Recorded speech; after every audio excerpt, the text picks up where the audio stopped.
देवतुल्य आइयो माँ शक्ति। आज स्वाध्याय चिंतन कुमार क्रमांक 915, दिन सोमवार, तारीख 22 अप्रैल 2024। और आज हमारे बीच में आदरणीय वागीश शर्मा जी, जो एडवोकेट सुप्रीम कोर्ट है। उनका जो विषय है वो है नवदा भक्ति, भक्ति भाव की पूर्णता का स्वरूप। इससे पूर्व आपने कई विषय लिए हैं। अब ज्यादा समय नहीं लेते, आदरणीय वागीश शर्मा जी से निवेदन करते हैं कि आज उद्बोधन जारी करें। आदरणीय वागीश शर्मा सभी प्रबुद्ध जनों को, सभी उपस्थित जनों को मेरा बहुत बहुत बहुत बहुत प्रणाम, सादर अभिवंदन। और सर्वप्रथम माँ गायत्री का आराधना। ओम भूर्भुवः स्वः तत्सवितुर्वरेण्यं भर्गो देवस्य धीमहि धियो यो न प्रचोदयात्। जय माँ, जय माँ।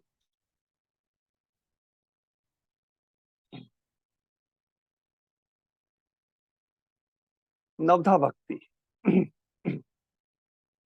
हम सब भगवान के कृपा पात्र हैं और स्नेह पात्र हैं। हम भगवान के अपने, भगवान की आत्मीयता, कृपा या करुणा किसी भी अवस्था में हम चाहे सोचें कि भगवान की कृपा कम हो गई, ज्यादा हो गई, लेकिन ऐसा कुछ भी नहीं है। भगवान की कृपा हमारे ऊपर बराबर।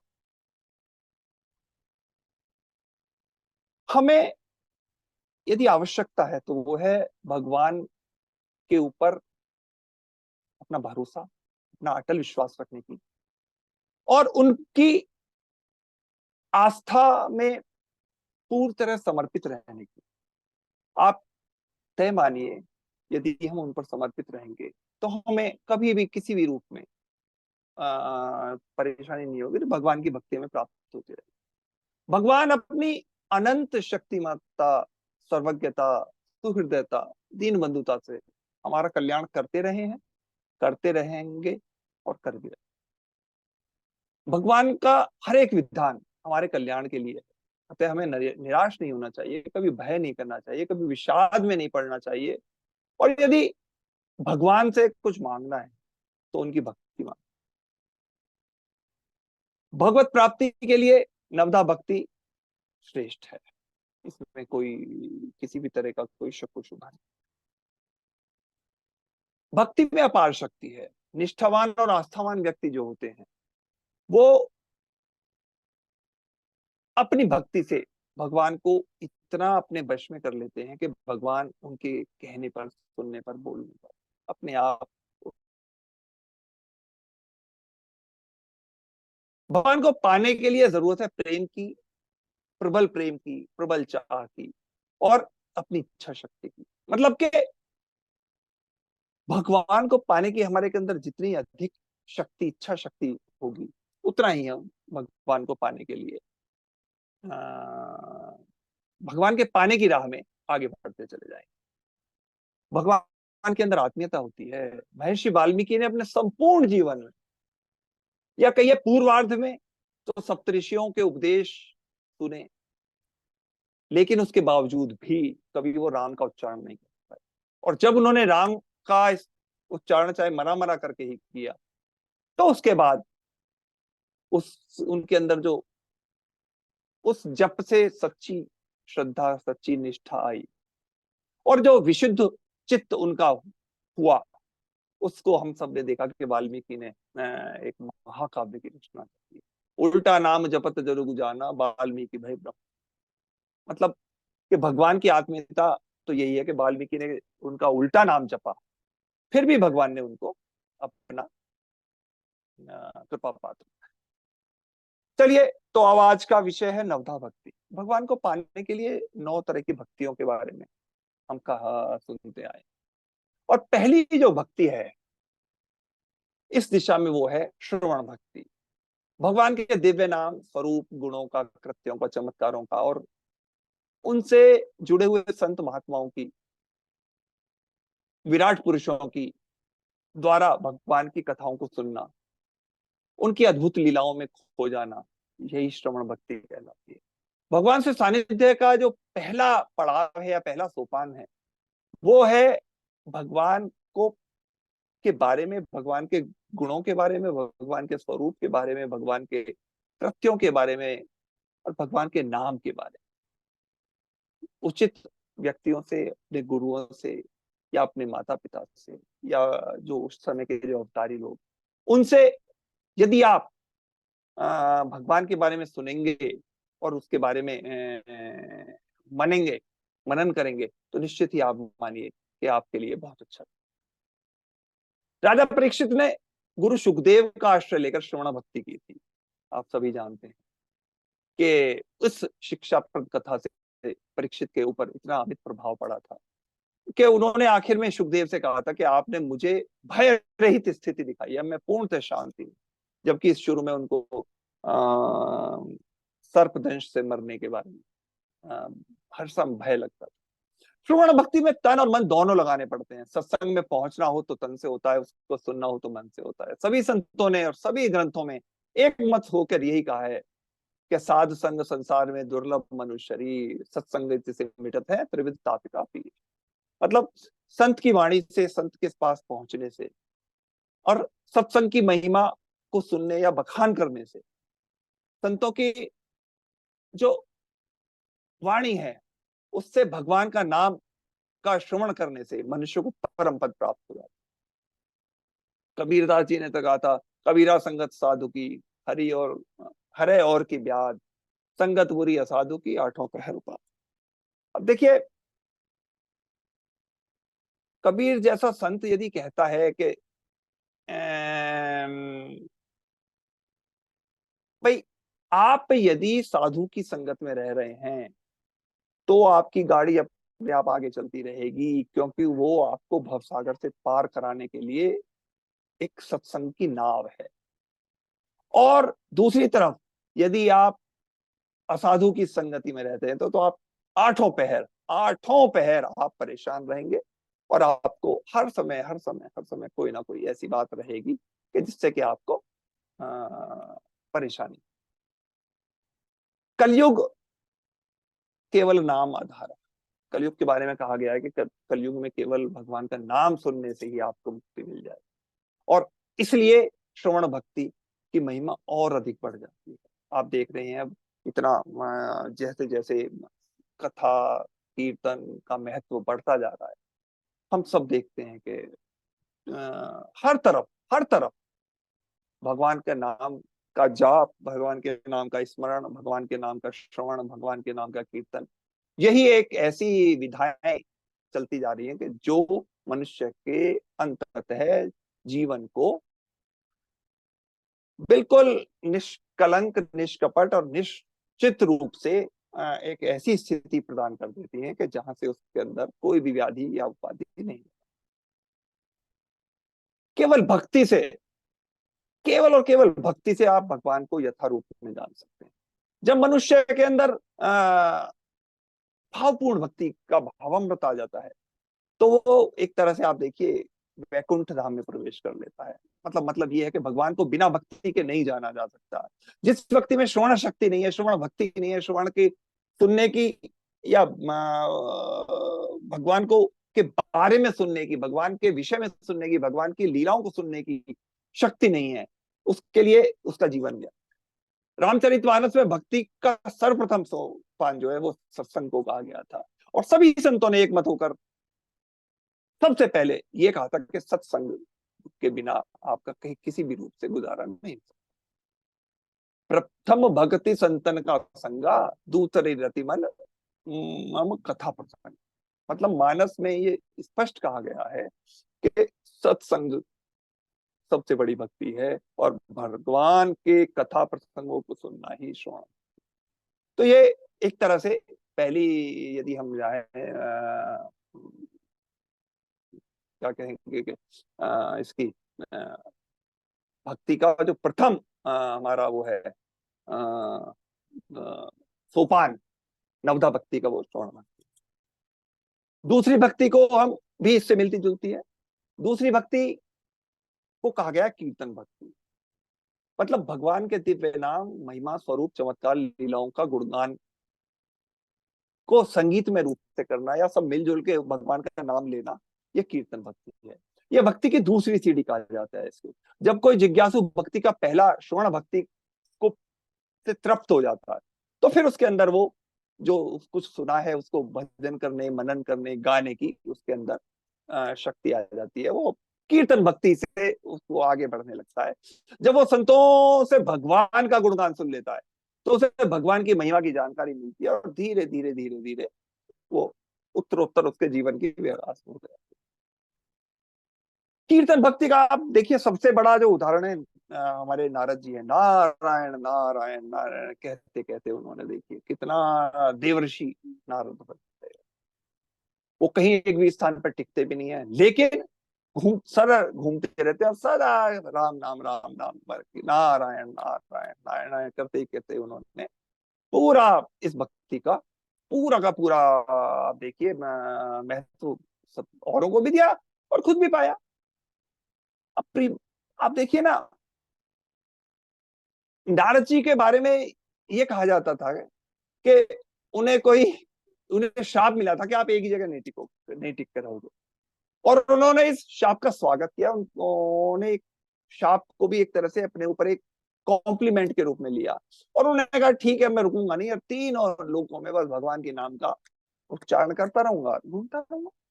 प्रभु के वियोग में रोना, प्रभु के अनुराग में कीर्तन करना, प्रभु के नाम से श्री गणेश करना, प्रभु के नाम से ही अंत करना, यही उनके दिनचर्या रही। और देखिए उन्होंने कितना बड़ा स्थान। आप मीरा को देखिए, मीरा ने तो केवल और केवल हरि कीर्तन में ही अपने जीवन लगा दी। लोगों ने, उसके परिजनों ने खूब चाहा कि वो इन सब चीजों से अलग हो जाए, लेकिन उसने इसका सत्संग को नहीं छोड़ा, और वो चलती रही चलती रही चलती रही चलती रही। अब प्रभु को का गुणगान करते करते करते करते अब देखिए कहाँ कितना बड़ा स्थान उसने भक्तों में प्राप्त कर लिया। नवदा भक्ति का इससे ज्वलंत उदाहरण आपको नहीं मिलेगा। और प्रभु का गुणगान करने वालों में भक्तों के प्रति भगवान की भी भक्ति प्रीति अपने आप बढ़ जाती है। सीता जी ने हनुमान को जब देखा तो वो उन्हें जानती नहीं थी, लेकिन जब हनुमान जी अशोक वाटिका में पहुंचे और उन्होंने राम के गुणों का वर्णन आरंभ किया तो सीता जी बहुत प्रसन्न हुई। कहा गया है रामचंद्र गुरु बरने लागा, सुनत ही सीता का दुख भागा। रामचंद्र जी के गुणों का श्रवण करते ही तो उनके अंदर देखिए कितना इतना अच्छा हुआ है। भक्ति किसी भी तरह की हो, वास्तविक भक्ति वो है जो भावों से भरी हुई हो, भावों से परिष्कृत हो, और वो अपने अपने अपने अपने जो भक्तों हैं उनके जो विचार हैं उनको धीरे धीरे धीरे धीरे वो स्वस्फुरित होते रहे। श्री कृष्ण ने अपने सखा उद्धव से कहा था कि उद्धव मोहे ब्रज बिसरत न, मुझे ब्रज कभी भी नहीं भूलता। भगवान ने ऐसा क्यों कहा? इसलिए क्योंकि ब्रज की हवाओं में भक्ति घुली हुई थी। वो अपने लिए ब्रज में आप देखिए राधे राधे राधे राधे राधे राधे राधे राधे राधे श्याम राधे श्याम राधे श्याम करते करते करते, चाहे गोपिकाओं हो, गोप कन्याएं हो, आदमी हो, पुरुष हो, वो भजन करते हैं, वंदन करते हैं, कीर्तन करते हैं, और केवल कृष्ण का। और इस भक्ति की जो पराकाष्ठा ये है कि केवल ब्रज के धूल कणों में, रज रज में प्रभु है। क्योंकि प्रभु की, उनको पता है कि प्रभु की भक्ति, प्रभु के नाम लेने से ही मन में प्रसन्नता और मुग्धता का समावेश हो। तो श्रवण भक्ति, कीर्तन भक्ति। अब इसके बाद सर तीसरी जो भक्ति आती है वो आती है जो जिसको हम कहते हैं जो प्रहलाद को मिली थी। प्रहलाद के पिता हिरण्याकश्यप थे, आप सभी जानते हैं। और हिरण्याकश्यप ने प्रहलाद को कभी भी, हिरण्याकश्यप नहीं चाहते थे कि प्रहलाद भगवान श्री राम बने। तो प्रहलाद ने कौन सी भक्ति ली? स्मरण भक्ति। भगवान का निरंतर जाप करते रहना, मनन करते रहना और स्मरण करते रहना, इसको ही स्मरण भक्ति कहा। भगवान सच्चिदानंद परमात्मा के तीनों रूप, सत्य, चित और आनंद, सत्य स्वरूप, ज्ञान स्वरूप और आनंद स्वरूप का स्मरण करते रहना ही इस स्मरण भक्ति का आधार है। प्रहलाद हिरण्याकश्यप के पुत्र थे, चारों पुत्रों में सबसे छोटे थे। वो सांसारिक विषय वासनाओं को मिथ्या समझते थे। आसुरी जाति का होने के बावजूद भी वो आसुर भाव से रहित थे, और भगवान वासुदेव में उनकी नैसर्गिक भक्ति थी। ये सब चीजें उस असुर राज को पसंद नहीं। और असुरों के पुरोहित शुक्राचार्य ने कहा कि ये प्रहलाद जो है असुरों के भक्ति के मतलब आसुर होने के बावजूद भी नारायण की भक्ति में लीन है, तो इसका समाप्त कर दिया जाए। और आप सभी जानते हैं कि हिरण्याकश्यप ने शुक्राचार्य के कहने पर प्रहलाद का नाश करने के लिए, प्रहलाद को मारने के लिए कितने प्रयत्न किए, लेकिन वो उनमें सफल नहीं हो। अब वैसे तो इसके अलावा और भी बहुत से दृष्टांत हैं, जिनमें चाहे आप अर्जुन का रूप ले सकते हैं।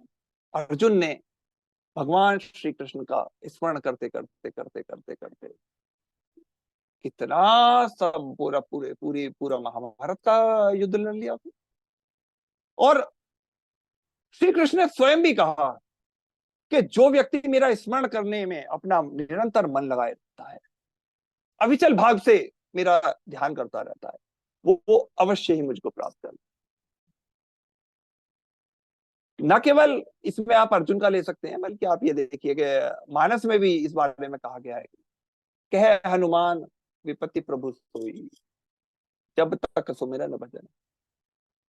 मतलब जिस काल में भगवान का मधुर वचन का, भजन का, नाम का स्मरण नहीं होता, चाहे उस काल के लोग कितने ही भाग्यशाली हों, उनको आप सौभाग्यशाली नहीं मान सकते। जो भगवान के नाम का कीर्तन भजन करता रहता है, वो हर प्रकार की मान सम्मान से, सुख सुविधाओं से पूर्ण होकर भगवान का नाम का स्थान, परम धाम को प्राप्त। केवल स्मरण करना ही नहीं, आप स्मरण करने के साथ साथ आपको ये भी देखना है कि आपको इस सब में क्या मिल रहा है, क्या नहीं मिल रहा, क्या नहीं। स्मरण से आप केवल और केवल न केवल अपने अंतःकरण को न केवल अपने अंतःकरण को आप शुद्ध कर रहे हैं, बल्कि जो भगवान के नाम से जो आपके अंदर की जो ऊर्जा पैदा होती है, आध्यात्मिक अनुभूति होती है, मन जो पुलकित होता है, उसका कोई भी आपको उदाहरण नहीं मिले। आदमी का तन मन बिल्कुल पुलकित हो जाता है कि हे भक्त वत्सल नारायण, हे कृपा सिंधु निर्वाण, हे कृपा सागर।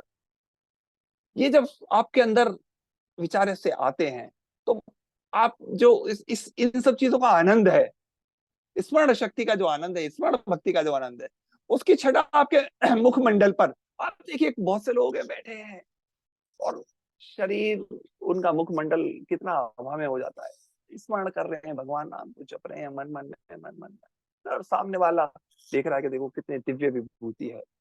तो इसलिए सर, भगवान के जो परम हितैषी हैं उनको केवल और केवल भगवान की भक्ति, भगवान के नाम का स्मरण कर लेने से ही वो सब प्राप्त हो जाता है, जो जिसके लिए बहुत सारे लोग पूरा जीवन निकाल।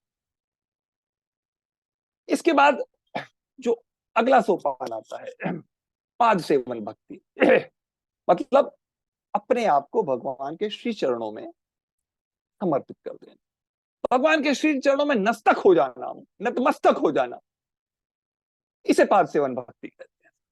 ऐसे भक्तों के मन में भगवान की एकमात्र प्रियतम होते, उनके लिए भगवान के चरणों का जो स्थान है, वही उनके लिए अंतिम स्थान होता है। वो सदैव सदैव भगवान श्री राम के, भगवान श्री कृष्ण के, भगवान श्री नारायण के, भगवान श्री शिव बाबा के, सबके, कोई भी जो भी उनके आराध्य हैं, उनके चरणों का में नतमस्तक रहते हैं, उनकी चरण की सेवा कर सकते हैं, और उनका लक्ष्य केवल और केवल उनकी भक्ति करना है।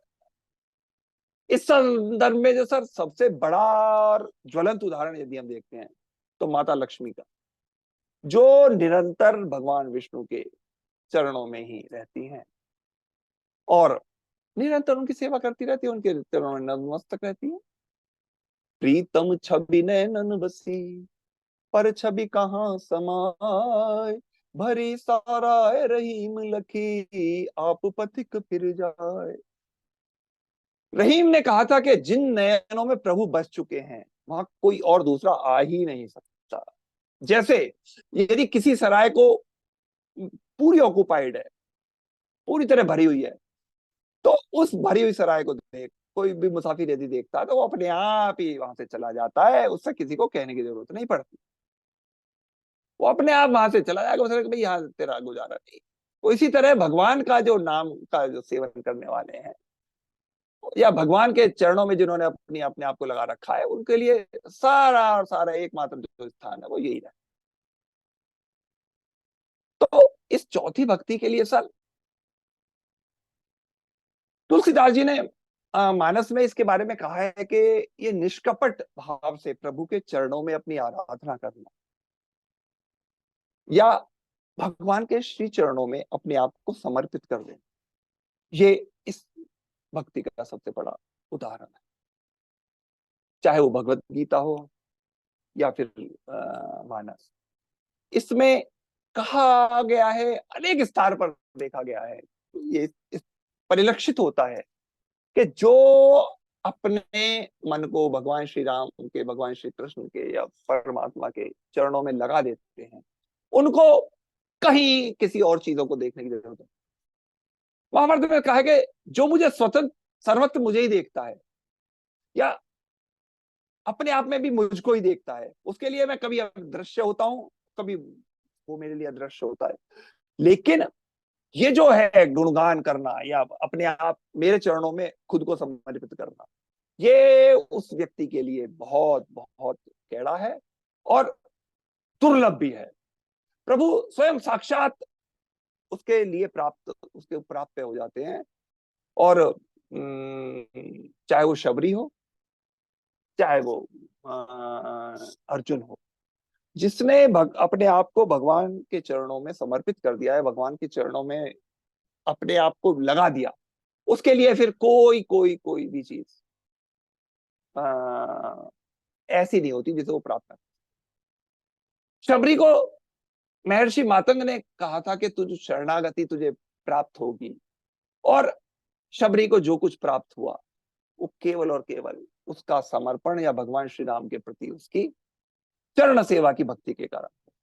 चरण सेवा के लिए भगवान का शरणागत होना चाहिए, भगवान की शरण में जाने से ही आपको ये सब प्राप्त हो जाता है। ध्रुव ने भगवान की जिस मूर्ति का ध्यान अपने हृदय में कर लिया था, वो धीरे धीरे धीरे धीरे उसके मानस में इतनी अधिक समाहित हो गई कि उसको उठते बैठते आते जाते सोते उठते सब सब सब सब वो दिखती है। कई बार कुछ लोग पूछते हैं कि पादन सेवक भक्ति क्यों करनी चाहिए। पादन सेवक भक्ति से भगवान का जो आपको कृपा प्रसाद प्राप्त होगा ना, या मन को जो शांति मिलेगी ना, प्रभु का जो सामिप्य मिलेगा ना, वो भगवान श्री चरण कमल के रूप में मिल सकता है। और ये भगवान के चरण कमल की जो भक्ति है ना, यही आपको भवसागर से पार उतार देगी, इसमें कोई भी संशय नहीं मानना चाहिए। इसके बाद अगली भक्ति आती है सर, अर्चन भक्ति। भगवान की प्रतिमा की पूजा या भगवान के रूप की अर्चना करने को अर्चन भक्ति कहा गया है। भगवान श्री कृष्ण ने कहा है कि यदि कोई प्रेम या भक्ति से मुझे पत्र पुष्प फल जल प्रदान करता है तो मैं उसे स्वतः स्वीकार कर लेता हूं। भगवान के मुखारविंद से निकले ये शब्द जो गीता जी में उन्होंने कहे हैं, उसका केवल और केवल तात्पर्य ये है कि अर्चन भक्ति सरल है। कोई इसके लिए किसी को ज्ञानी होना या कोई विशेष किसी अनुष्ठान करना या विशेष पाठ करने की आवश्यकता नहीं। आप देखिए ना, कौन ऐसा बेवकूफ होगा, कौन ऐसा ज्ञानी होगा जो भगवान को नहीं पाना चाहेगा या उनकी आराधना नहीं करना, जबकि भगवान तो आत्मसंतुष्ट है। उन्हें स्नेह और भक्ति के अतिरिक्त कुछ नहीं चाहिए। मंत्र जाप मग मग दृढ़ विश्वास, पंचम भजन वेद प्रकाशा। भगवान श्री राम के मुखारविंद से इन शब्दों से जो है वो ये है कि दृढ़ विश्वास के साथ आप यदि भगवान के मंत्र का जाप करते हो तो भगवान आपको सर्वसुलभ हो जाते हैं। और ये न केवल राम जी ने कहा बल्कि वेदों में वर्णित बात है। ये बात अलग है, कई बार लोग जिज्ञासा करते हैं कि कौन से मंत्र का जाप करें। हरि ओम तत्सत, माँ गायत्री की आराधना ओम भूर्भुवस्सुवः हो या ओम नमः शिवाय हो, जो भी बीज मंत्र आपके गुरु ने दिया हो आप उसका पालन करें। उसको सुने और आप तय मानिए कि उससे केवल आपको सब कुछ प्राप्त हो जाए। केवल भगवान का नाम का स्मरण करते करते हरे राम राम राम हरे हरे, हरे कृष्णा कृष्णा कृष्णा हरे। अर्चन भक्ति करते समय जो भी ये आपका अर्चना के लिए किए गए शब्द हैं इनका की प्रासंगिकता केवल और केवल ये है कि ये सीधा भगवान श्री राम, भगवान श्री कृष्ण या आप जो भी आराध्य हैं उनके चरणों में जाते हैं और स्वतः भगवान इनको ग्रहण कर। देखिए विनय पत्र में कहा गया, जाहो विलंबन की लीजिए लीजिए उपदेश, बीज मंत्र जपिए जाहि जपत महेश। मतलब बीज मंत्र आपने जो ले लिया, आप उसके लिए उपदेश की जरूरत नहीं है, उसमें लेने में देर ना करें।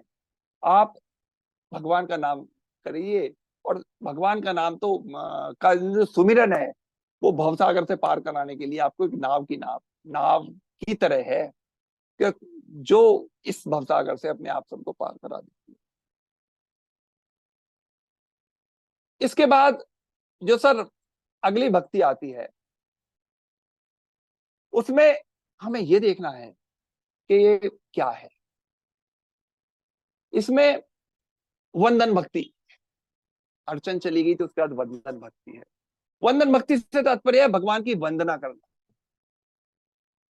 आस्था निष्ठा दृढ़ विश्वास और श्रद्धा के साथ भगवान का वंदन करना। और इस विशेष वंदन भक्ति पर प्रकाश डालने वाला उदाहरण है अक्रूर जी, जिनका उल्लेख भागवत में भी मिलता है। वे भगवान श्री कृष्ण के अनन्य भक्त हैं, अनन्य भक्त थे।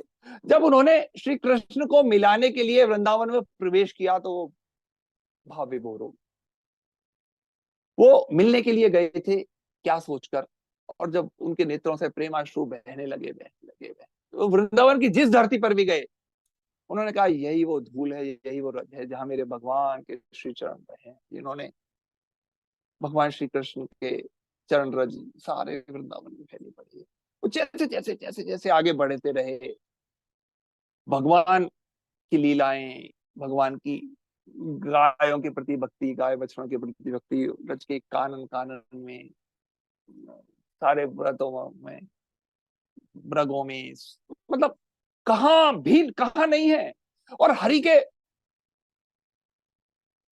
वंदन करते करते करते करते, उनके सेवा, उनके सत्संग करते करते करते करते अक्रूर जी इतने अधिक भावानुवेश में आ गए कि उन्होंने छोड़ा कि बस भगवान के समीप यदि पहुंचना है तो आपको वृंदावन में ही निवास करना।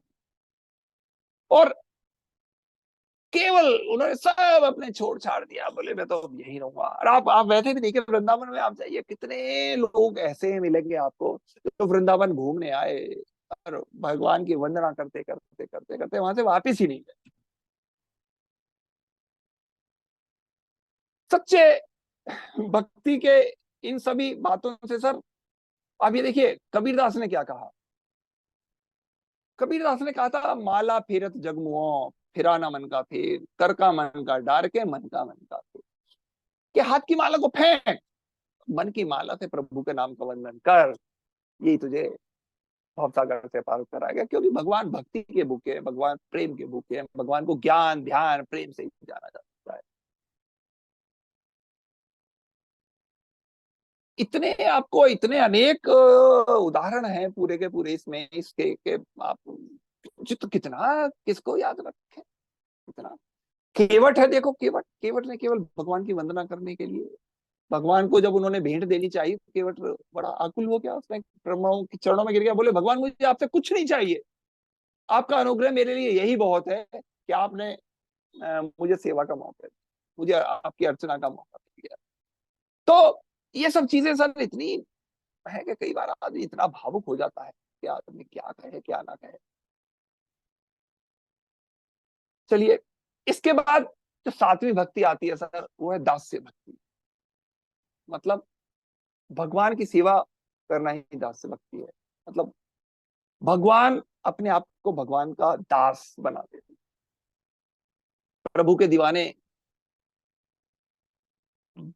भक्त जो है वो अपने आप को बिल्कुल समर्पित कर देते हैं, वो अपने आप को मिटा देते हैं, उनके नजर में ये सारा जग कुछ नहीं होता।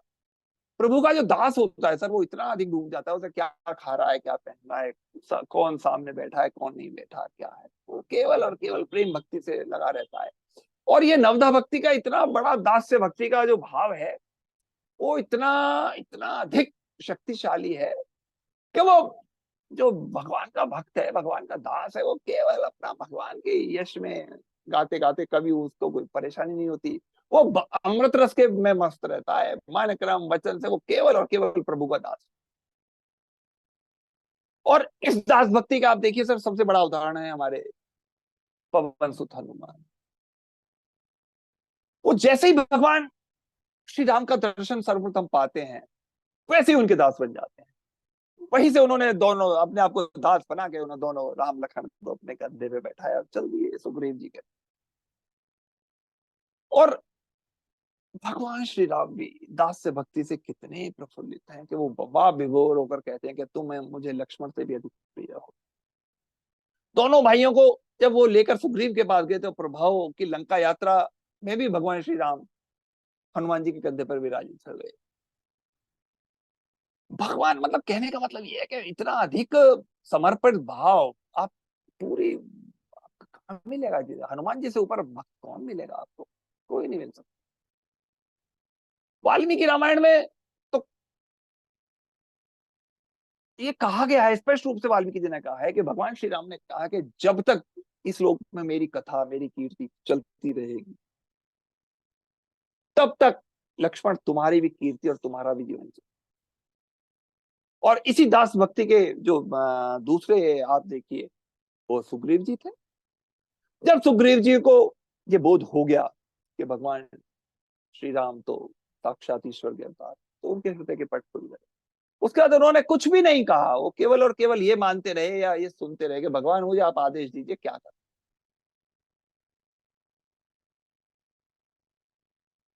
सुग्रीव ने अपने आप को भगवान श्री राम का दास माना। दास के साथ साथ उन्होंने अपना सखा भाव भी रखा। विनय पत्रिका में कहा गया कि शरणागति के आदर्श श्री राम ने सुग्रीव को स्वयं अयोध्या में विमान पर लाकर उनका पूजन किया, उन्हें सम्मानित किया। क्योंकि भगवान के भक्त जो है वो साधारण नहीं होते। भगवान के जो भक्त हैं उनको आप हर रूप में आपको वो विलक्षण ही मिलेगी।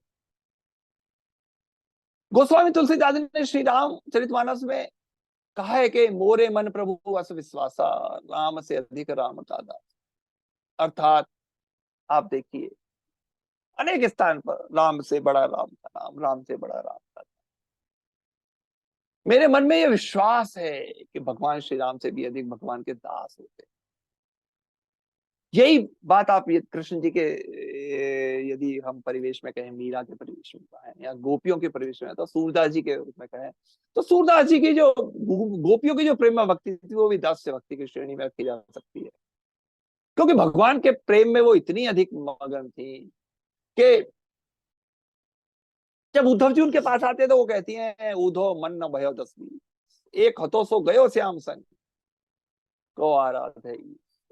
हमारे 10-20 मन तो है नहीं, एक था वो शाम के साथ चला गया। तो अब हम इस निराकार भगवान के अंदर अपना मन क्यों लगाएं? किस लिए लगाएं?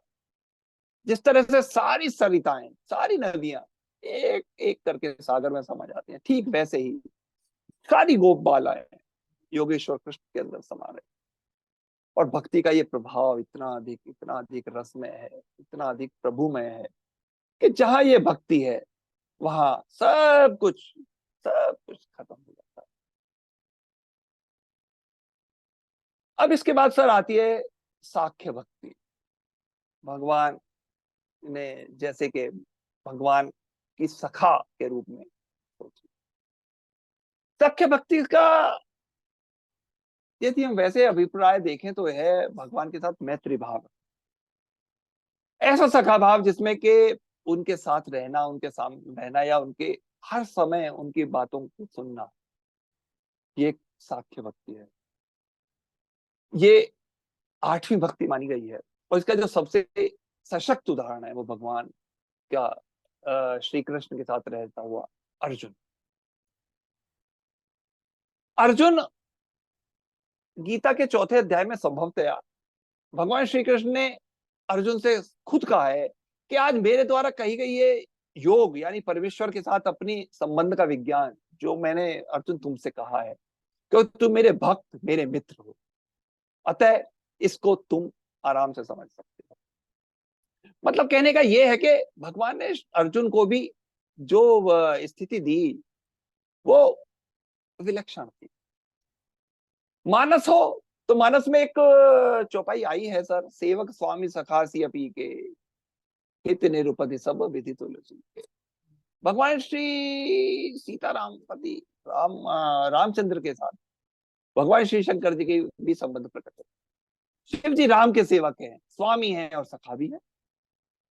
एक तरफ ऐश्वर्य और कोटि में ब्रह्मा के अवतार होने के साथ साथ रघुनाथ जी भगवान शंकर के लिए सेव्य भी हैं और उनके सेवक भी हैं। तो ये जो मित्रता का भाव है, ये जो है सखा का भाव है, ये विलक्षण है। और इसी विलक्षण भाव में आप देखिए धीरे धीरे धीरे संपूर्ण जगत में ऐसा दोनों की भक्ति का भाव रहता है कि आप सोचिए कि आप सोच भी नहीं सकते आदमी के भाई क्या गजब है। जब प्रभु किसी के साथ अपना मित्र भाव रखते हैं या सखा का भाव रखते हैं तो उसमें जो उनके बीच आत्मीयता हो जाती है वो गजब होती है। जो सेवक है या जो सखा है वो भी भगवान को पाकर बड़ा रोमांचित हो जाता है। और अब देखिए भगवान की इसी भक्ति या भगवान के इसी स्वरूप के बारे में, चाहे वो अर्जुन रहे हो, चाहे वो उद्धव रहे हो, या फिर राम जी का शिव जी के साथ या ब्रह्मचारी के साथ हो, तभी एक ऐसा संबंध बन जाता है कि उसके बारे में दोनों ही पक्ष, न केवल सखा बल्कि जो साख्य भाव दे रहा है वो भी इतना अधिक रोमांचित रहता है कि उसको ये लगता है कि बस इससे ऊपर तुझे कुछ नहीं चाहिए। और यही सारी बातें जो है आखिर में मनुष्य को बहुत आगे तक ले जाती है। अब ये आठवां भाव था सर। अब इसके बाद जो अगला भाव आता है सर वो आता है नवम सोपम आत्मनिवेदन भक्ति। ये भक्ति का एक तरह से अंतिम सोपान माना जाता है। इसमें भक्त अपने आप को भगवान को समर्पित कर देता है और वो भक्ति की एक तरह से अंतिम सीढ़ी माना जाता है। भक्ति के इस रूप में प्रेम की गंगा बहती रहती है, समर्पण की भावना चलती रहती है। और भक्ति भाव का जो ये स्वरूप है आप इसे मीरा से देखिए। मीरा कृष्ण की जो भक्ति थी वो आत्मनिवेदन। मीरा केवल और केवल मेरे तो गिरधर गोपाल दूसरा, इसी में चलती रहती। कृष्ण और मीरा के जन्म में 5,000 साल का अंतर माना जाता। कृष्ण 5,000 वर्ष पूर्व पैदा हुए थे जबकि मीरा का जन्म 5,000 साल के बाद हुआ था। लेकिन मीरा ने अपने आप को कृष्ण भक्ति में इतना अधिक डुबो दिया कि कृष्ण के प्रति मीरा का जो समर्पण है वो एक भक्ति भाव का जीता जागता उदाहरण। तुलसीदास जी की राम भक्ति को तो आप कहीं उस पर कोई क्वेश्चन उठा ही नहीं सकते, प्रश्न उठा ही नहीं सकते। लेकिन सूर की कृष्ण भक्ति भी अद्वितीय है। तुलसी की राम भक्ति और तुलसी की सूर भक्ति, तो इसके बारे में तो कहा ही गया ना, सूर सूर तुलसी ससी उदगड़ दे केशवदास। मतलब सूरदास हिंदी साहित्य के सूर्य हैं तो तुलसीदास चंद्रमा है। और गोस्वामी तुलसीदास जी के यदि शब्दों में हम इन सब कहें तो नवम सरल सब सन छल छीना मम भरोस ही हर्ष न दीना। मतलब रामचरितमानस में भगवान श्री राम ने शबरी को समझाया था कि आत्मनिवेदन भक्ति में सरल हृदय का होना और निष्कपट होना बहुत जरूरी। आत्मनिवेदन आप केवल ढोल पीटते रहे मेरा तो भगवान को ही मैं तो समर्पित हूँ, इससे कुछ नहीं। उसमें आपका सरल हृदय होना और निष्कपट होना बहुत जरूरी है। तुलसीदास जी हो या सूरदास जी हो या मीरा हो, इन सब के जो इनका जो समर्पण है वो बिल्कुल बिल्कुल अतुलनीय है। उसके ऊपर कोई कहीं एक पॉइंट भी नहीं आप उठा सकते कि जो ये आपको लगे कि हाँ भाई इसमें कुछ गड़बड़ है। और इस आत्मनिवेदन भक्ति का सर जो सबसे बड़ा आपको और उदाहरण मानेंगे तो राजा बल्ली है। वामन अवतार में प्रकट होकर भगवान नारायण बलि की यज्ञशाला में जाते हैं। राजा बलि उनका स्वागत करते हैं और अभिनंदन करके पूछते हैं मैं आपकी क्या सेवा कर सकता हूँ। ये उनका आत्मनिवेदन, मैं आपकी क्या सेवा करूं, जो वस्तु आपके चाहिए मांग लीजिए, मैं आपकी अभिलाषा अवश्य पूरी करूंगा। इससे सटीक आत्मनिवेदन और कुछ नहीं हो सकता। अब जैसा कि आप जाना है, भगवान अवतार ने 3 पग पृथ्वी की यात्रा की। बलि ने भगवान को दान करने के लिए संकल्प हेतु जल उठाया और भगवान की इस चेष्टा को बलि के जो गुरुदेव शुक्राचार्य उन्होंने समझ गए। लेकिन बलि ने कहा चाहे कोई भी हो, विष्णु हो या कोई भी हो, अब मेरे ऊपर दान देने की मेरी जो मैंने इच्छा शक्ति या मेरा जो आत्मनिवेदन है मैं उससे अलग नहीं हूंगा। शुक्राचार्य ने हालांकि बलि को शाप दिया कि तू राजलक्ष्मी से हाथ धो बैठेगा, लेकिन बलि ने उसकी भी परवाह नहीं की और कहा कि भाई 3 पग पृथ्वी देनी है तो देनी है। और वामन स्वरूप जब विश्व रूप भगवान ने धारण कर लिया और एक पग से पृथ्वी को नाप दिया, दूसरे पग ऊपर की ओर बढ़ाए तो सत्यलोक तो पहुंच गए। तो तीसरे पग नापने के लिए जब भगवान ने बलि से पूछा तो बलि ने कहा महाराज मेरे पास बाकी तो कुछ नहीं है, आप मैं आपके सामने नतमस्तक हूं, आप अपना तीसरा पैर मेरे सिर पर रख दीजिए। उस समय भगवान ब्रह्मदेव ने प्रार्थना की थी कि आप बलि को बंधन मुक्त कर स्वतंत्र कर दीजिए।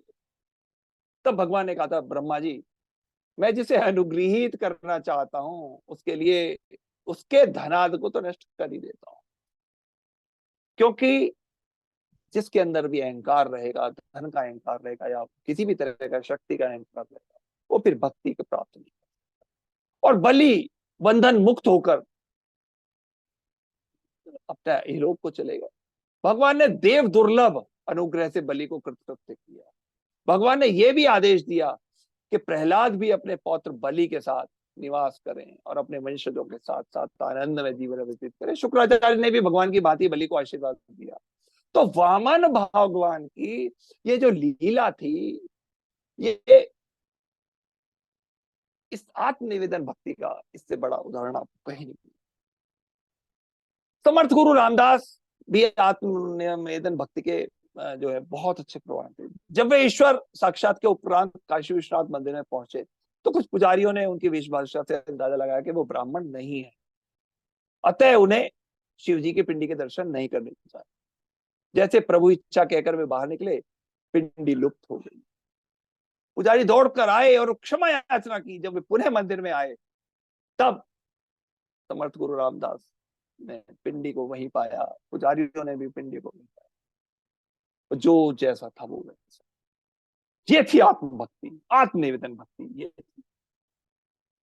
तो सर देखिए हम सब भगवान की कृपा पात्र हैं, स्नेह पात्र, भगवान के अपने हैं। भगवान की आत्मीयता कृपा करुणा किसी भी अवस्था में कम अधिक नहीं हो सकती। आवश्यकता है भगवान पर दृढ़ विश्वास रखने की, अटल विश्वास रखने की और उनकी निरंतर कृपा पर भरोसा। भगवान अपनी अनंत शक्तिमत्ता से, सर्वज्ञता से, सुहृदयता से हर एक का कल्याण, भगवान का प्रत्येक विधान हमारे कल्याण के लिए है। अतः हमें निराश नहीं होना चाहिए, कभी हमें किसी का भय नहीं करना चाहिए, किसी विषाद में नहीं पड़ना चाहिए।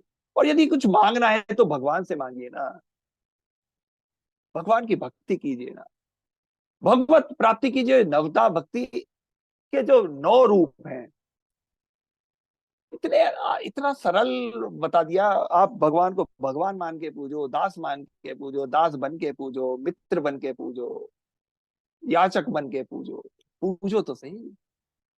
तो यदि भगवान में आपकी आत्मीयता है तो आप निश्चित रूप से भगवान के धाम को भी पाएंगे, भगवान को भी पाएंगे, और इस तरह से आप अपना भी कल्याण करेंगे और अपने परिवार का भी कल्याण करेंगे, अपनी समस्त ही इष्ट बंधुओं का भी कल्याण। तो इस तरह आप सत्संग से लेकर और आत्मनिवेदन तक की जो जितनी भी भक्तियों के बारे में हम ये बात करते हैं, हम नित्य भक्ति बात करते रहते हैं, लेकिन उन सब के बीच जो सबसे मुख्य हमारे लिए बात है वो ये है कि भगवान की भक्ति में हमें रमना है तो रमना है। भगवान के दिव्य नाम स्वरूप गुण कृत्य चमत्कार आदियों को के बारे में सुनना है, चाहे वो पढ़ना है, चाहे वो किसी भी रूप में हो, किसी भी रूप में हो, संत महात्माओं के रूप में हो या किसी भी रूप में हो, हमें केवल और केवल, केवल और केवल भगवान का नाम जपने के लिए कोई भी क्षण अपना, कोई भी क्षण अपना व्यर्थ नहीं करना चाहिए। क्योंकि कबीरा संगत साधु की हरे और की व्याध, संगत बुरी साधु की आठों पहर पार। कि साधु की संगत में भगवान श्री हरि सबकी, आपके जितने भी हैं सत्संग में, सब आपको भवसागर से पार करा देते हैं। लेकिन यदि हम दुर्गुणों में या दुर्व्यसनों में या अन्य लोगों के साथ जुड़े रहेंगे तो उसमें हमारे साथ ना हमारा अच्छा होगा, ना हमारे परिजनों का अच्छा होगा, और हम इस भवसागर में करते हैं। तो मेरे ख्याल से अब आज की जो सोपान को मैं विराम देता हूँ, और हम सभी का ये उद्देश्य रहना चाहिए कि भगवान की भक्ति के किसी भी रूप को हम वर्ण करें, किसी भी रूप में चाहे, हमें भगवान की भक्ति जरूर करनी चाहिए, जरूर करनी चाहिए। हरिओम। धन्यवाद आदरणीय बागेश शर्मा जी। सदा की बात ही, आप हमेशा कोई भी विषय लेते हैं तो पूर्णतः पूरा न्याय करते हैं। तो सभी लोग अनम्यूट हैं, अगर किसी को कोई चीज़ पूछनी है पूछ सकते हैं। फिर बाद में दो सौ आदरणीय वीएन चौधरी साहब बोलेंगे। नैब साहब हमारे बड़े विलम्ब से आए तो चले गए लगता है। हमारे बीच में कुछ अश्विनी कुमार व्यस्तताएं, सहगल साहब भी आए हुए हैं, पहली बार आए हैं, उनका स्वागत है। धन्यवाद। हम्म, मैं साहब चौधरी साहब के, हम्म, वीएन चौधरी साहब ने बोला था हम्म, और आज समय निकाला और आपके दर्शन हो गए, और पहले ही दिन काफी अच्छी कथा सुनी, और श्रद्धा और समर्पण के बीच में भगवान के प्रति ये एक अवसर मिला सुनने के लिए, और बहुत अच्छा लगा। आते रहिएगा। और आप वीएन चौधरी साहब तो जी हमारे स्थायी स्तंभ हैं, और हमारा हम मेरा और अरविंद भाई साहब का बड़ा सौभाग्य है कि इनकी चौधरी साहब की कृपा दृष्टि और इनका जो सामीप्य और सानिध्य हमें मिलता रहता है। वास्तव में बहुत बहुत सुपात्र हैं, बहुत जो है ज्ञानी आदमी है, बहुत है। और पिछले दिनों स्वास्थ्य भी कुछ गड़बड़ रहा था। अब देखिए ईश्वर की कृपा है कि सब बिल्कुल स्वास्थ्य भी ठीक है।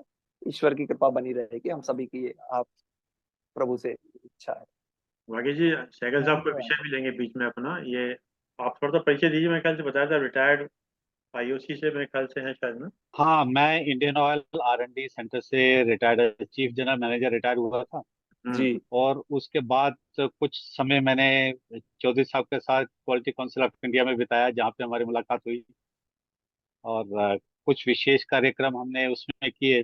अ, एक तिब्बतन राइट्स वगैरह होते हैं जो स्वास्थ्य को ठीक करने के लिए, और साथ में मेरा जी। योगा का भी इंटरेस्ट है उसमें। अरे अरे सर, अरे सर, तो तो एक दिन एक उसमें, सोपान लीजिए आप हमें, हम लोगों को भी। हाँ हाँ, क्योंकि सर देखिए सहगल साहब, हमारे जो ये केवल अब सपोज हम लोगों ने तो ली, इसके बाद ये यूट्यूब पे हमारी चली जाती है ये। और यूट्यूब अच्छा पे फिर अच्छा, उसके, हाँ हाँ, हर एक सोपान जो है ना ये 50 मिनट का, 60 मिनट का, इसके बाद हाँ हाँ ये यूट्यूब पे चला जाता है रिकॉर्ड होकर। और उसके बाद फिर लोग हमारे, जो कुछ लोगों ने तो अब जानबूझ के इसलिए बोले यूट्यूब पे आराम से बैठ के सुनेंगे, हाँ, तो वही वो बहुत हमारे, अच्छी बात हाँ है। हाँ, अरविंद जी का यूट्यूब चैनल है हमारा इसी के नाम से, स्वाध्याय चिंतन के नाम से। हम्म, तो आप उसमें, वो ऐसा कुछ भी नहीं है, आप आप जुड़ेंगे ना, आप उसमें देखिए आपको बहुत सारे मिलेंगे। और देखिए हमारे एक चाहने वाले नैब साहब है, ये भी आ गए हैं यहाँ नेता से। भी आ गए, नेता ये आ रहे, पता नहीं आज आ रहे हैं जा रहे हैं। आ गए, आ गए हैं। नहीं आ रहे हैं, आए तो पहले भी थे, फिर चले गए थे, फिर आ गए। ये आपकी कशिश जी। कहता है वाकई जी, मेरे तो ख्याल से। हाँ, चलिए अब। थोड़ा सा मैं समय जो है बच्चों को बॉक्सिंग सिखाने में भी करता हूँ, क्योंकि अरे मैं सर। जब जब स्कूल में था तो हरियाणा स्टेट को रिप्रेजेंट किया था मैंने 2-3 बार। अरे सर तो सर तो, हरियाणा ये तो स्टेट टीम में था। तो ये तो तो, अच्छा है कि हम टीवी पे, हाँ, चिंतन पे ही हैं, हमें आमने सामने तो आपके मार्जिन पे ही बात करनी पड़ेगी आपसे। तो ने, कुछ नेक हमारे यहाँ साहब, पे सामने कुछ लोग हैं, नेक साहब बच्चे से हैं अच्छी जिनको बनेगी आपकी। जी सागर जी साहब, जी। नेक साहब से हाँ, अच्छी बनेगी। ये भी हाँ स्पोर्ट्स के बड़े हाँ। शौकीन है। पूरे, और अरे नैब साहब हमारे। एकदम नायब साहब बड़े टेबल टेनिस शौकीन के है। वो है सर। और नहीं, लॉन सागर टेनिस, साहब, लॉन टेनिस, अभी लॉन टेनिस। मैंने सागर लॉन साहब टेनिस। से कहा था, रिक्वेस्ट किया था कि आप हम सबको जो नॉट सो यंग हैं उनको यंग बनने के लिए कोई उपाय बताएं। जो अरे ये नॉट चौधरी सो साहब, चौधरी साहब पहले ही दिन ज्यादा मत मांग लो, पता चला कल को साइकिल साहब कहे यार ये तो पता नहीं। नहीं, पहले नहीं, धीरे धीरे एक एक सागर करके साहब मांगेंगे सर। पीछे हाँ, नहीं धीरे धीरे, हटेंगे क्या?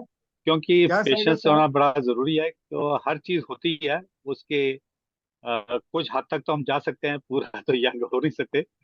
मगर ये अरे जरूर है पहली कि पहली एक बात तो मन। जो राइट्स है, तिब्बतन राइट्स, ये फाउंटेन जी ऑफ यूथफुलनेस है। तो मैंने इसके जी बारे में एक किताब पढ़ी थी, कोई 20 साल पहले। अब तो जी यूट्यूब में काफी आ गया है 5 तिब्बतन राइट्स के बारे में, तो मैं काफी लोगों को बताता होता था और करवाता होता था। तो पहले मैं जब कॉलेज के अंदर था तो प्रगति चिकित्सा केंद्र जयपुर के अंदर है, तो वहां पे जाता था, स्वामी आनंदानंद जी थे। तो मैंने कोई सर्टिफिकेशन कोर्स नहीं किया, मगर मैं 3 बजे उठ के जाता था और योगा क्रिया वगैरह करने के लिए। तो थोड़ा उससे प्रोत्साहन वगैरह मिला, तो फिर कुछ योगा को कंबाइन करके आसान चीजें करने के लिए, तो अपने ही विचारों द्वारा कुछ एक्सरसाइज वगैरह अपने स्टार्ट की। जी और जी। मुझे लगा कि काफी फायदा उसमें होता है। मेरा चश्मा भी था -3 तक चला गया था, जो मैंने अरे उतार दिया।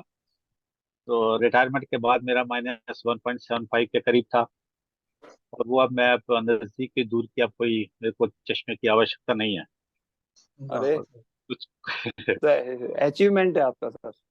हाँ, ये अचीवमेंट काफी ऊपर वाले की दया है। और थोड़ा सा लॉजिक लगाना पड़ता है, जिसमें हम बीइंग अ मैकेनिकल इंजीनियर, तो उसमें थोड़ी फिजिक्स लगा दी, थोड़ी इंजीनियरिंग लगा दी। तो मेरा इंजन टेस्टिंग का बैकग्राउंड है, थोड़ी अपनी वो इंजीनियरिंग के साथ मिलाकर तो योगा को अटैच कर दिया उसमें, तो उसमें काफी फायदा मिला। जी जी जी।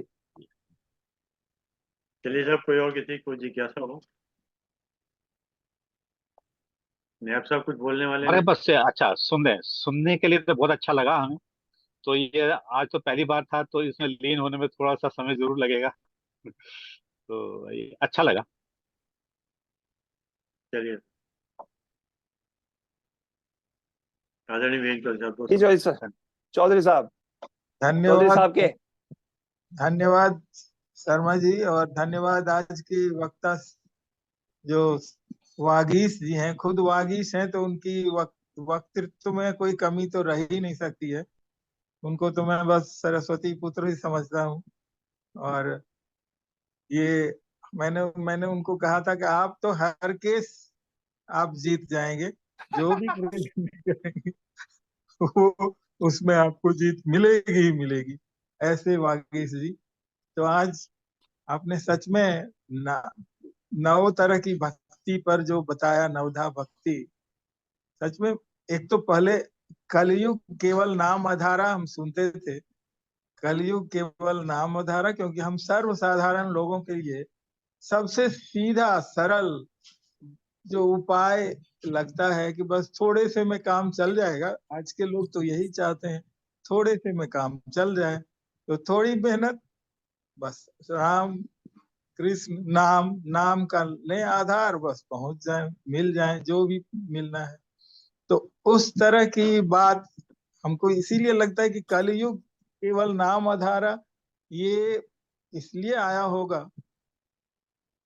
सब देखा गया होगा कि लोग कितना मेहनत, लंबी लंबी साधना, वो हर तरह उस तरह की भक्ति शायद नहीं कर पाए। तो जैसा कि आपने अभी बताया कि हम भक्ति के कितने रूप हैं, और भगवान से मिलने के या भगवान के पास पहुंचने के, जैसे अपने आप को उनमें समर्पण कर देने के तरीके तो बहुत सारे हैं, लेकिन लास्ट में सुना भी था, शंकराचार्य जी ने भी लास्ट में क्या कहा, भज गोविंदम भज गोविंदम। सब कुछ करने के बाद द्वैत अद्वैत सब झगड़े खत्म, बस भज गोविंदम हो गया, अपने आप को दे दें, बस भज गोविंदम। बस ये सच में तो इसका मतलब है कि भक्ति सर्वश्रेष्ठ है, और आज के युग के लिए तो भक्ति सच में सर्वश्रेष्ठ है। और बाकी तो ठीक है, योग, मेडिटेशन और मंत्र जाप वो सब भक्ति में ही आ जाती है, भक्ति का ही एक तरह से एक अंग ही हो गया वो सारे। तो आज आपने, वागीश जी ने हम लोगों को कहाँ कहाँ की सैर भी करा दी, वृंदावन से लेकर के बलि, राजा बलि के पास, जो गॉड्स ओन कंट्री की बात करते हैं, वहां पर बलि, ये ओनम होता ही है, इसी के नाम पर होता है। तो और हम लोग भी इधर भी देखते हैं कि राखी के दिन वो जब पंडित जी बांधते थे तो बलि का नाम ही हो, नाम लेकर के बांधते थे। दानवेंदु बलि राजा, हाँ, वो बलि का नाम भी, राजा बलि का नाम लेकर के ही हम लोगों को बांधा करते थे। तो इस तरह से नाम, एक बार जब भक्ति में डूब गए, अपने को आपको समर्पण कर दिए, तो वो नाम कभी मिटता नहीं है और धरती पर हमेशा रहेगा। तो ऐसे भक्तों की के नाम हमेशा रहेंगे, जब तक भगवान है तब तक भक्त भी है, और बिना भक्त के भगवान ही नहीं हो सकते हैं, ये भी कहा गया है। तो जब भक्त हैं तभी भगवान है, नहीं तो भगवान ही नहीं। तो ये बात आपने आज हम लोगों के मन में बैठाई, फिर से बैठाई, क्योंकि सत्संग में तो ये बात कई बार सुनते रहते हैं। बहुत बहुत अच्छी तरह से समझाया है। बहुत बहुत धन्यवाद, बहुत बहुत प्रणाम। धन्यवाद आदरणीय वीरेंद्र साहब, धन्यवाद आदरणीय भागीश शर्मा जी, आपने समय निकाल समय दिया, और जोम के लोगों का विशेष रूप से धन्यवाद कि आपने समय निकाल समय दिया। जैसे कि एक विचार के साथ और 3 बार ओम के साथ अपनी बात को समाप्त करते हैं आज का विचार। जो बीत गया उसके ऊपर विलाप करने का कोई फायदा नहीं, जो बीत गया उसके ऊपर विलाप करने का कोई फायदा नहीं, ये जा चुका है। अपने दिल में भविष्य के लिए कोई बोझ न मानो, ये भी आया नहीं है। अपने दिल पे भविष्य के लिए कोई बोझ न मानो, ये भी आया नहीं है। अपने जीवन का खुशहाल बनाने के लिए आज में जीना सीखो, ये बहुत खूबसूरत है। आज में जीना सीखो, बहुत खूबसूरत है। आइए 3 ओम का उच्चारण करते हैं।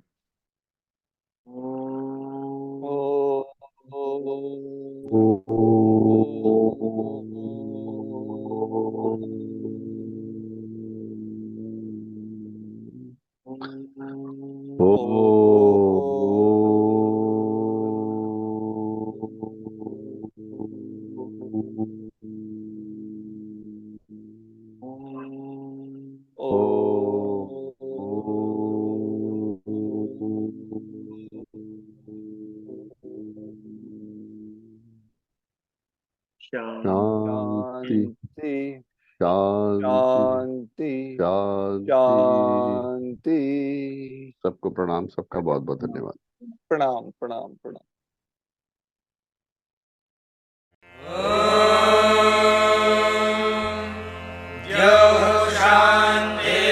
शान्तिरन्तरिक्षं शान्तिः पृथिवी शान्तिरापः शान्तिरोषधयः शान्तिः वनस्पतयः शान्तिर्विश्वे देवाः शान्तिर्ब्रह्म शान्तिः सर्वं शान्तिः शान्ति